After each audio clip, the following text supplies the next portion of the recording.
What's up, guys? Today was finally a good workout. Finally, I felt strong. Finally, I felt good. This morning, I weighed 77.7 kilograms. The goal will be to get down to 77.0 and have that as an average weight. Not just to weigh that one day. If that were the goal, I would be able to shed that weight off completely within an hour of running and sweating.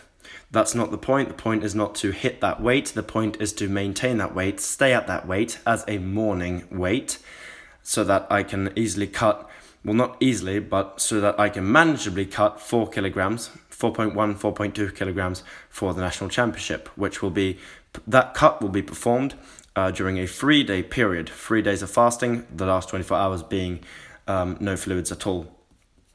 This will first rid my body of glycogen, which will decrease the amount of water I hold on to. It will also burn some fat, which will, by the way, I had a bit of damage on my foot there, so that's why I was squatting a bit weird. What was I talking about? I was talking about my diet. Yes. No. I was talking about my weight. Yes. So basically, the first you lose muscle glycogen, then you lose fat, a little bit of fat anyway. Then you also just get general dehydration from losing salts that bind and hold on to water during those first 2 days. And then during the last 24 hours, it's just straight up not putting anything into your body, including water. Unless I'm under the weight limit, I will not put anything into my body. That's the plan. I'll be very calculated in doing so. Because when you're that hungry and you haven't eaten for basically 3 days, you're much more likely to binge and to splurge. I'm not that mentally weak. I don't think it's going to be a problem. I'm not that mentally weak when it comes to diet anyways. I don't think it's going to be a problem at all to not eat for 3 days. I don't see a difficulty or an issue with that. The only thing that's going to be slightly difficult is going to school, because I don't know when I'm going to stop eating, but let me think here. Yes, so Tuesday evening will be the last time I'll be able to eat something. And then I'll be fasting from Tuesday evening to Wednesday evening to Thursday evening to Friday evening, which is when the weigh-in most likely is going to be. So, I mean, when we're talking about not eating from Tuesday evening till Friday evening, that sounds very strange for a lot of people. Most people have not gone that long without food before, but it is perfectly doable. Your body is made to be able to do it, and if it wasn't, you wouldn't exist because of natural selection. And unless you have a specific issue currently, your ancestors probably wouldn't have survived if you didn't have the ability to fast for a couple of days. Because we used to be hunter-gatherers, and when we failed to catch an animal, for example, we may have been living off, maybe let's just throw something out there, 300 calories a day for 4 days straight, and then still have to have had the energy to chase down an animal on the 5th day. So it isn't ideal, it isn't healthy, it isn't going to make me stronger, but what it's going to help me to do is fight in a weight class to where I can be the same size as everyone else. Because pretty much everyone cuts multiple kilograms for these competitions. Previously, I have been one of the only people that don't cut a lot of weight. I am going to change that. The last national championship, I cut from 71 to 67. I accidentally overcut a bit. So I'm looking at basically 4 kilos again, a bit more than 4 kilos maybe if I'm unlucky. That is a doable, manageable amount of weight to lose. Then the goal will be to, over the night and during the morning, balloon back up to, I don't know what I can get to be honest. I would say 76 would be very doable to get back up to, put 3 kilos back on.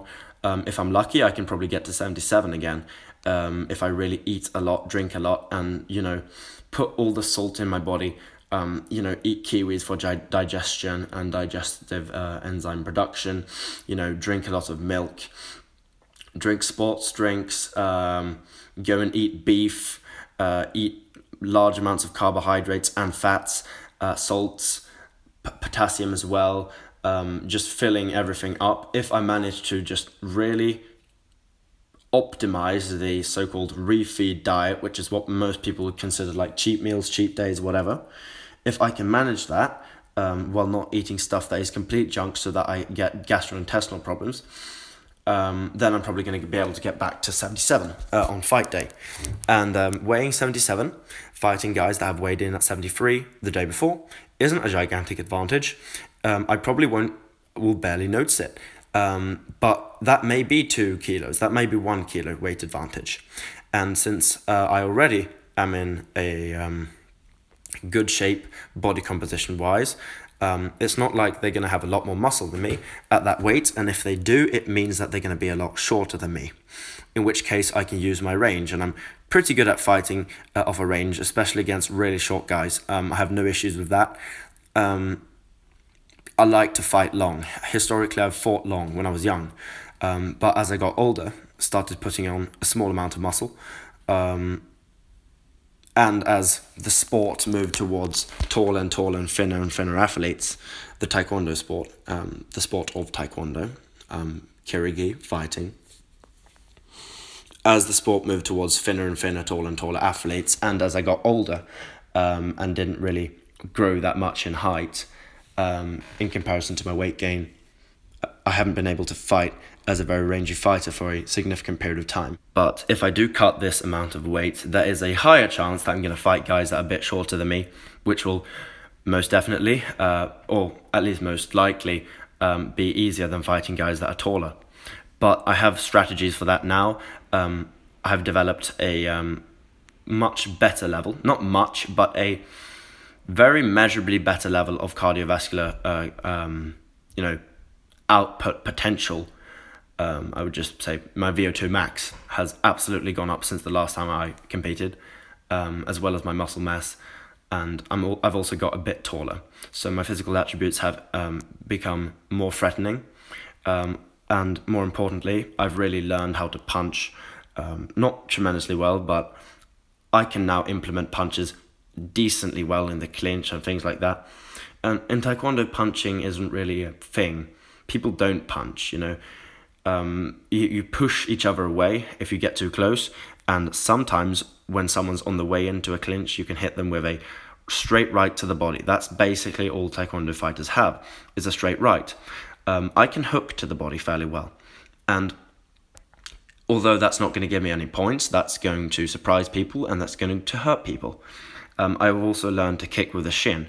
I learned that last year in 2020. That was one of the biggest martial arts things that I've done since the last competition in December 2019, the last national championship, is I've learned to kick with the shin.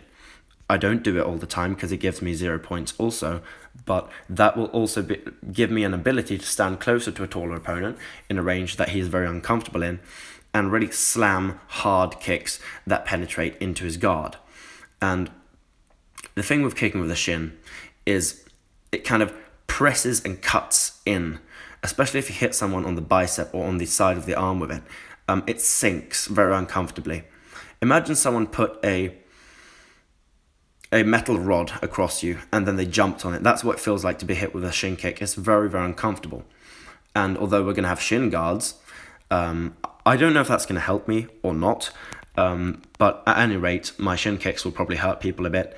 My pressure is also going to be significantly better than last time because my strength and my cardio is at a level to where I can not only withstand a lot more damage at this strength level, especially since I'm going to be fighting guys just in one class above, weight class above I did the last time, but being significantly stronger, I'm most likely going to be able to take much bigger hits, not be deterred or unmotivated or scared.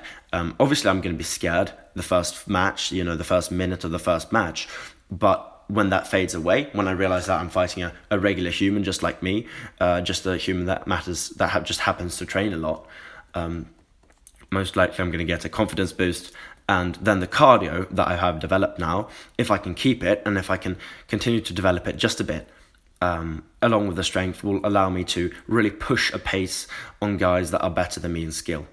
That is what I'm banking on. I'm banking on very hard fighting and physical attributes to overpower opponents.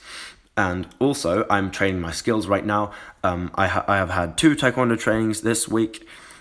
We've started with 2 sessions per week again. It feels amazing. Today we had sparring, and we did some grappling. We did some, can we call it hardening? We did some conditioning of the arms to take hits. Not a lot, but a little bit. It was pretty fun. We did a very hard warm-up. I did this in reverse order now, but my point is, I had a very good session today. I was very tired when I came home. I still trained, and I was very strong. I hit the 87.5 kilo bench today with decent speed, which was very unexpected, as 80 kilos felt heavy, 87.5 felt basically as heavy, which was very shocking. I'm in a good mood, and today I deserve to be happy with myself, unlike early in the week, because I have done what I should have been doing. Some people don't understand that sometimes you really don't deserve to be nice to yourself, and since I'm not depressed and I don't have any problems with mental health whatsoever, I'm incredibly mentally stable, or if not mentally stable, at least I don't have a tendency to, want to harm myself or anything. What I'm really trying to say here is there's no danger to me being negative about myself when it comes to times of my life where I really don't deserve to be positive. Positivity can't be faked. You can't fake it. It's not going to help if you fake it. The only time it helps if you fake it is if you fake it so much that you truly believe in it. And that's when the so-called law of attraction comes in. That's not really my expertise though. My thing is just work fucking hard, so that you're mentally a winner and not a loser. Get up early when you don't want to, run when you don't want to, punish yourself. And then when you're in that fight, when you start doubting yourself, you just continue to push through, because you doubt yourself every single day otherwise. And then eventually you feel, fuck, I'm doing pretty well. And from there, momentum takes over. So self-doubt, I believe, is probably a good thing overall, because it doesn't stop me from doing anything. It just makes the things that I do scarier, but that gives me more motivation to prepare for them.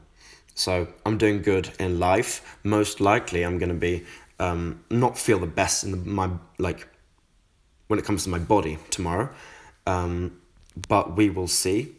Tomorrow is another workout just like this. I have some stuff to do tomorrow. Hopefully I'll find the time to train. I do believe I can do that. Saturday is also a training session, although much shorter, and on Sunday I'm going to run. If I manage to do that, I will have trained for a week consecutively.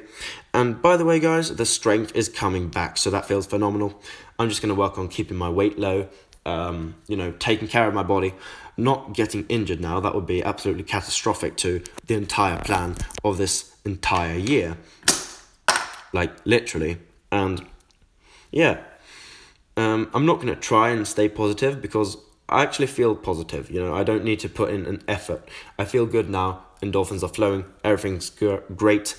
I'm going to try to get a decent night's sleep, about 7 hours tonight. Come home fairly early tomorrow. We'll see when I train. Now I'm really speaking a lot, which indicates to me that I have a high level of not only energy, but positive energy. So I'm going to cut this the way it is. If you listen this long, you probably are crazy like me, and I commend you. You're probably going to go pretty far in life. Goodbye. I'll see you guys tomorrow.